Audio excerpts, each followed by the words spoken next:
Vamos de entrevista. O Jornal da Rede Alesp conversa agora com a delegada Raquel Galinatti. Nós vamos conversar com ela sobre a violência contra a mulher no pós-pandemia do coronavírus. Tudo bem, doutora? Seja bem-vinda aqui mais uma vez ao Jornal da Rede Alesp. Tudo bem? Bom dia, tudo ótimo. É um grande prazer participar mais uma vez do Jornal da TV Alesp. Prazer é nosso. Bom, doutora, estamos aí em agosto, né? No mês da cor lilás, que é o mês, então, da conscientização para o combate da violência. Falamos, então, durante todo esse período de quarentena, do aspecto do aumento, né, da violência aí doméstica, não só contra as mulheres, mas a violência doméstica que engloba também idosos, crianças. Eu queria que a gente falasse um pouquinho nesse primeiro momento, qual é a situação, então, de violência contra a mulher no pós-pandemia na delegacia? Quer dizer, esses números aumentaram, diminuíram? Como que está essa situação, doutora? Sabe que esse aumento de violência contra a mulher, ele foi só no início da pandemia. Em meados de março, somente quando a gente percebeu que houve um aumento da violência contra a mulher. Abril, maio, junho e julho, os números de violência contra a mulher estatisticamente diminuíram. Os registros, né, de violência contra a mulher diminuíram.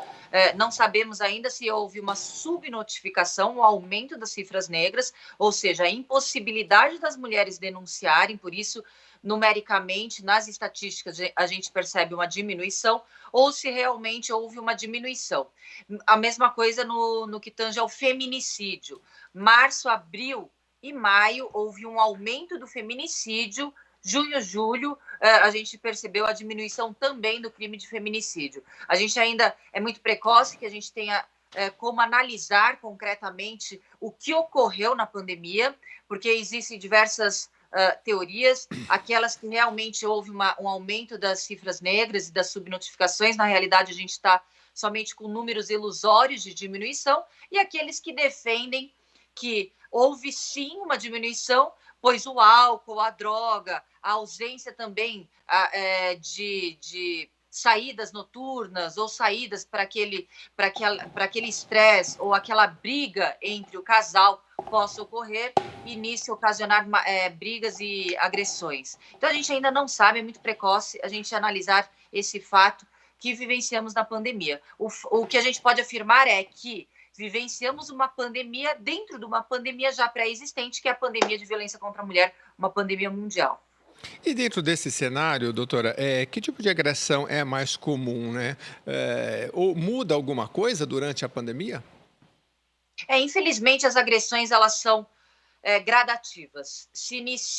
Nenhum relacionamento se inicia com agressões mais violentas. Quando está ali na tentativa de conquista, aquele agressor, futuro agressor, ele já não inicia agredindo fisicamente aquela mulher. As agressões se iniciam de forma, às vezes, velada, muitas vezes uma agressão psicológica, verbal, moral, até evoluir para agressões físicas e, infelizmente, para as fatais, que são o feminicídio. Certo. Doutora, além do aumento, a senhora apontou então no início aí da pandemia o aumento da violência doméstica, especialmente contra as mulheres. Outros números que a gente costuma discutir bastante nesse tempo é a questão do abuso do álcool e de drogas ilícitas, que também, pelas estatísticas, aumentaram neste período. Quer dizer, embora o álcool e a droga não seja a causa em si, ele, de fato, também potencializa esse quadro, né, doutora, de violência? Perfeito. É bom que a gente esclareça que a pandemia, o isolamento social, não fez com que violadores, com aqueles que praticam violência contra a mulher, com aqueles criminosos, pudessem surgir ali na pandemia. Existiam já relacionamentos abusivos pré-existentes que só se potencializaram com a pandemia. O álcool, a droga, eles também fazem com que aquele agressor já pré-existente se manifeste de forma mais agressiva. Então, a gente não pode imputar a culpa ou a causa para outros fatores, senão aquele próprio criminoso que comete a agressão. Doutora, a delegacia é sempre quando geralmente se atinge um ápice, então a mulher vai ali fazer a denúncia, né? Mas o que a senhora tem acompanhado nesse trabalho que se chama multidisciplinar? O que é importante para essa mulher que é sendo agredida, que a senhora já explicou, vai sendo aos poucos, né? É talvez uma ajuda psicológica, algum tipo de apoio também? Perfeito, você tocou no ponto essencial. Existe uma necessidade de atendimento multidisciplinar. E quando a gente fala isso, a gente só não fala somente no contexto das delegacias de polícia, da legislação e dos poderes públicos. A gente fala num contexto geral de sociedade, de educação. Então, o início do combate da violência contra a mulher se inicia no próprio lar, na educação daquela criança, daquele menino, daquela menina, que todos os relacionamentos eles devem ser baseados em respeito, em reciprocidade, e que a violência ela não tem espaço dentro de um relacionamento. Então, existe a necessidade, sim, de políticas públicas, é primordial que tenhamos todos os setores ali envolvidos para que a violência contra a mulher seja combatida, seja falada, porque quanto mais exposição tivermos a respeito do assunto, a respeito do problema, maior ele fica em evidência e mais fácil a gente pode solucionar. Certo. Doutora, quando a gente fala de uma violência, de uma agressão física, muitas vezes por conta do hematoma, né, que essa vítima acaba ficando após uma situação como essa, fica mais fácil de provar essa agressão, quer dizer, no momento de denunciar. Mas a gente sabe que existem outros tipos de abuso, como o abuso moral, que é um abuso que dói tanto quanto receber aí um golpe físico, né? Quer dizer, como que essa mulher pode... Que tipo de orientação, né, a gente pode passar, então, para essa vítima que está passando por um abuso aí psicológico? O que ela deve fazer, né, nesse tipo de situação, até mesmo convivendo no mesmo ambiente que o agressor? Que tipo de orientação a gente poderia passar para essa vítima para que ela possa, então, buscar uma ajuda e que ela tenha condições de comprovar que, de fato, ela está passando por uma situação como essa?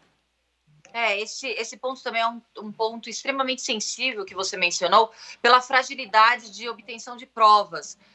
Quando existe uma violência psicológica, essa violência velada, quem percebe e quem sofre é a própria vítima. Muitas vezes, aquelas pessoas que estão até presentes naquele ambiente não conseguem ter a percepção da violência sendo praticada ali.